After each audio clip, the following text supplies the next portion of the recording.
Good morning. This is a little recap of Unit 1.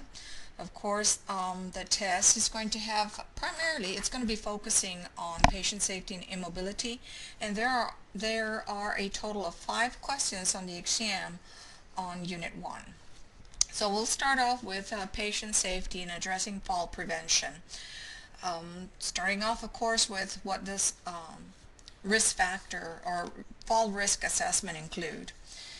Of course, starting off with, is there a history of falls? Has the patient fallen within the past year? And of course, you have to determine what were the circumstances of the fall. Was it a lack of coordination? Was it patient weakness? Was it related to an injury? Things of that nature. Age also is a factor. The risk increases if they're greater than 80 years of age. If they have multiple illnesses, especially for example with the diabetes, where they have loss of sensation, and decreased coordination, cardiovascular diseases where they have decreased endurance, and so forth. Looking at generalized weakness, for instance, that may occur with osteoporosis and so forth. And actually, as you know, just being bedridden or staying for prolonged periods of time in bed, that increases your generalized weakness. We are also going to assess gait and postural stability or lack thereof. Do they have urinary incontinence? A lot of times the falls occur when the elder is rushing to the bathroom because of urinary incontinence. Are there any communication impairments where the person needs to get up, be assisted to the bathroom, and is not able to communicate it, and therefore gets up on his or her own and has a fall? We look at the drugs to see, we know that they're on polypharmacy, so what kind of drugs are they on, what kind of sedation or weakening occur with those types of drugs. Also, is there any alcohol use? Now, what we know in hospital situations is that falls tend to occur mostly at the change of shift in the hospitals or nursing homes. Also at nighttime, and we know that one of the things that we do have in place is the hourly rounding, where we have a healthcare provider, usually it's a CNA or maybe an LVN or even the RN, does hourly rounding and addresses the 3Ps: the positioning, the pain, and the potty. Nighttime at home also is a risk factor, especially if they're in a home environment where there's cluttering and there's not good lighting and so forth. They don't have a good pathway to the bathroom, and so the risk for falls increases at nighttime. Speaking of the home, we need to make sure that there are no area rugs. Wall-to-wall carpeting is okay, but not area rugs. Wax floors are not good. We want proper lighting, and this also includes not having drastic changes between bright and dim lighting. For instance, from room to room, they go to the bathroom, they turn on the bright lights, and they have that momentary blindness, and vice versa when they're coming out from a brightly lit room into a dimly lit one. We want to make sure that they do have those assistive devices. If they have steps or stairs to navigate, that they do have banisters in the bathroom. Do they have those safety bars that they can use, and so forth? And of course, look at their clutter and try to open up the space as much as possible. And the hospital, like I said, besides the hourly rounding, another thing that can be done is to have them roomed in a location near the nurse's station, not far away location, because we tend to not round frequently on them, or we don't get to them in time. So we want them near the nurse's station. Make sure that their equipment is working properly, especially the call light, that it is working and within reach, that they have proper lighting, and that we are using the assistive devices that are needed to keep them safe. All right. Not only the mechanical assistive devices, and those would be walkers, canes, Hoyer lifts, but the manpower, that if we're going to get somebody out of bed, it's a two-person procedure rather than a one-person. Speaking of getting them out of bed, we want to make sure that we do it safely, right? So the first thing, and we always do this, when we are getting them out of bed, we're going to have them dangle so they can adjust their pressure, adjust to the gravity. We're going to have them always lead with the strong arms or the strong legs, never with a weak side. Use gait belts or transfer belts. This is also recommended, of course, if they're being ambulated, that we use a gait belt for ambulation. Have them assume a wide base of support when they stand up for balance and posture. Have them assume a wide base of support when we're using the walker with them too. Alright?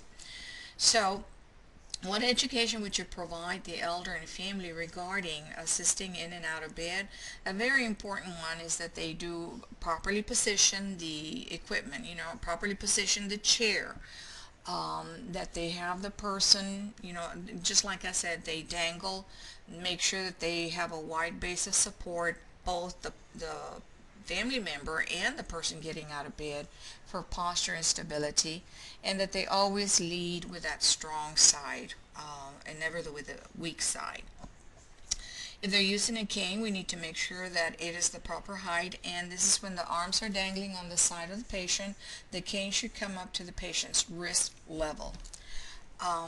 Teach them that the cane, of course, is going to be held with a strong hand, and they're going to move the cane and the weaker leg forward at the same time, one step at a time. So they don't move the cane forward and then take a couple of steps, all right? It's going to support that weak leg. With a walker, we want to make sure, because they have both hands on the walker, that they're not holding some other object with one hand and trying to hold the walker with another one, because it will tilt. That they stand with a wide base of support, and they actually lift and move the walker about 2 feet forward, and then they can take small steps forward. Make sure that the walker is set down though on all fours, because we have seen, I think all of us have seen elderly people that they walk forward as they're holding the walker up in the air. Alright? As they do take those small steps, that they are resting both of their hands on the walker and not just one, because again, it can very easily tilt. And that's about it on patient safety. Immobility is the next section on here. One of the things that I would like for you to be very familiar with would be age-related risk factors for impaired skin integrity, immobility and impaired skin integrity. We say that the elder is at an increased risk for skin breakdown because of age-related factors. Those factors would be, of course, what happens to the skin. It dries out, it becomes thin, fragile, loses elasticity, loses padding under the skin, loses hydration, gets kind of flaky. So all of those factors increase the risk for a break in skin integrity. It increases the risk for tears also. Most of our elderly, as you know, are undernourished and dehydrated, so that also puts them at increased risk. We're looking also at weakness, so they tend to have increased immobility because they have weakness, or they have decreased endurance, or some of them are suffering dementia. Don't forget that once that they are immobile, the diminished sensation puts them at greater risk for skin breakdown. So, what are some nursing actions or considerations that you may take regarding immobility? Positioning, of course, is very important. If they're in bed at a minimum of every 2 hours, or or more frequently, but at least every 2 hours. And if they're in a chair, in a wheelchair, we say that it's preferably that they're repositioned every hour. We don't want to use any rubber donuts or anything like that when sitting, because that will actually cause a skin breakdown, a pressure ulcer. So we want to use gel pads. We want to always support bony prominences with pillows, heel protectors. Make sure that those prominences are supported. Elbow protectors also would be another one. Don't forget those shoulders and the back of the spine, the cervical spine, to protect that and support it. The immobile patient is at greater risk for developing foot drop. So remember what we talked about in class, and those of you that are online, one of the simplest things to do in preventing foot drop is to have them wear high top tennis shoes. If they do have those high tops on, then we need to be very cognizant that we do frequent skin assessments, okay, because the skin can very easily rub inside those shoes. We do not ever want to massage any bony prominences. And of course, when we're moving the patient in bed and stuff, no dragging of heels while lifting the patient. We want to make sure that we do meticulous skin care, that the skin is clean, dry. We use soft soaps. We use tepid warm water. We don't rub with a towel with pat dry. And we use skin barriers in areas like that tend to be moist, like folds and perineal areas. And then we use skin moisturizers like on the heels and so forth. No powder or talc is ever used. And of course, we want to do range of motion. It helps with the circulation. It helps in preventing contractures. Alright, so some of the common complications that can occur with immobility and how to prevent them, and I just kind of wrote a list here. We know that we have contractures and or muscle wasting, and so some of the things that can be done would be to do range of motion. If they're in bed, get them up if able to, so we want to increase their activity, and then use devices to align the joints so that we do prevent those contractures and support those joints. Of course, a very simple one, like I said, would be the use of high tops to prevent that foot drop. Deep vein thrombosis, DVT, is another complication, and some of the things, of course, for them to wear TED hose. Do range of motion on them, increase the ambulation or activities, and investigate if they're on prolonged immobility, investigate the use of prophylactic anticoagulation such as a low molecular heparin. Constipation is a frequent complication, so what are we to do for that? Increase their activity. Even doing range of motion will help, but keeping them well hydrated and make sure that they have a good fiber intake in their diet. Disorientation can occur, and so what we want to do is to mimic day and night as much as possible with lighting and activities such as, open the blinds to let the sunlight in and things of that nature. Excuse me, respiratory, we know that atelectasis and pneumonia is a big complication. So the things to do for that would be, of course, cough and deep breathe. Increase activities if you have an incentive spirometry for them to use the incentive spirometry.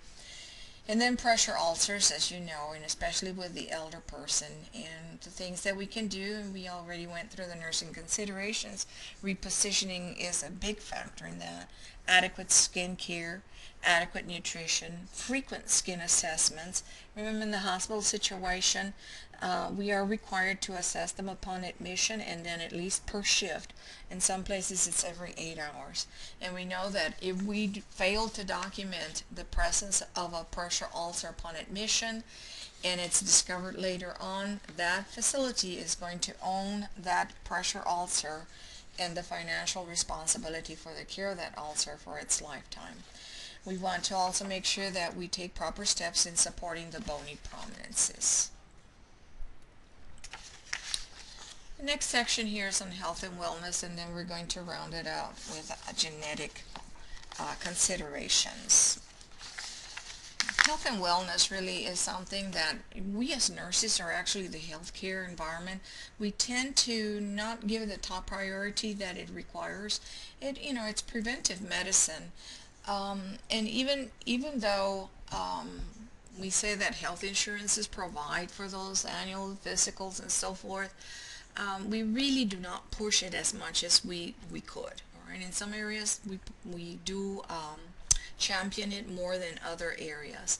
But with health and wellness, it's the process of fostering awareness and influencing attitudes and identifying alternatives for individuals. I want you, to consider this. It's not necessarily that it's going to be testable material, but remember, there's always that NCLEX, right? One of the things for this to have some meaning related to your environment, what kind of programs do we have?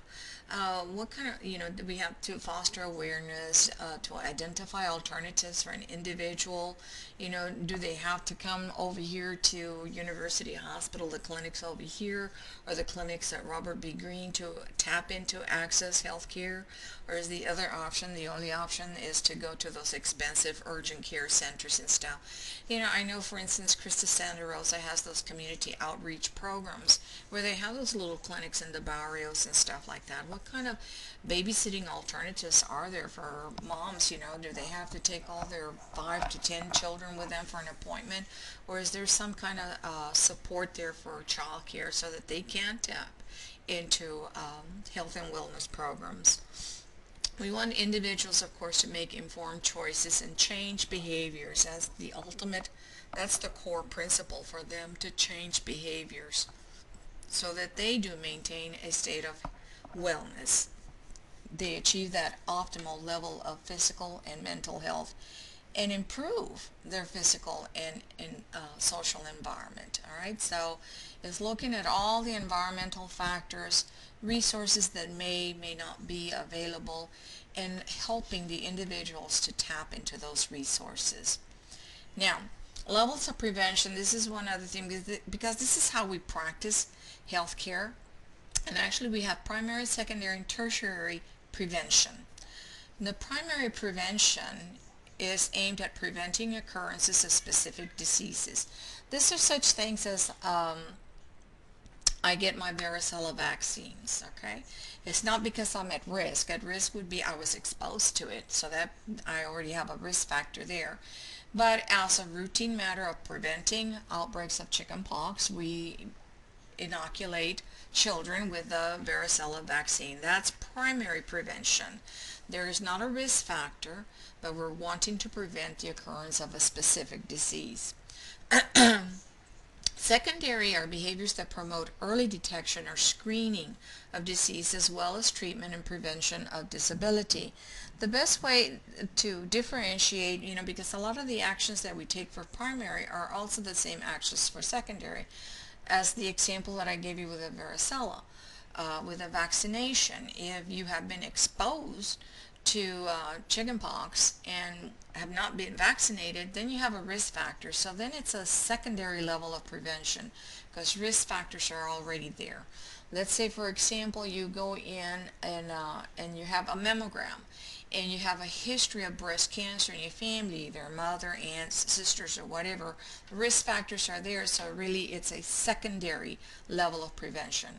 But let's say that you're just following recommended behaviors, healthy behaviors, and you're going, there's no history of breast cancer in your family, but you go in for your breast mammogram every 2 years past the age of 40, all right?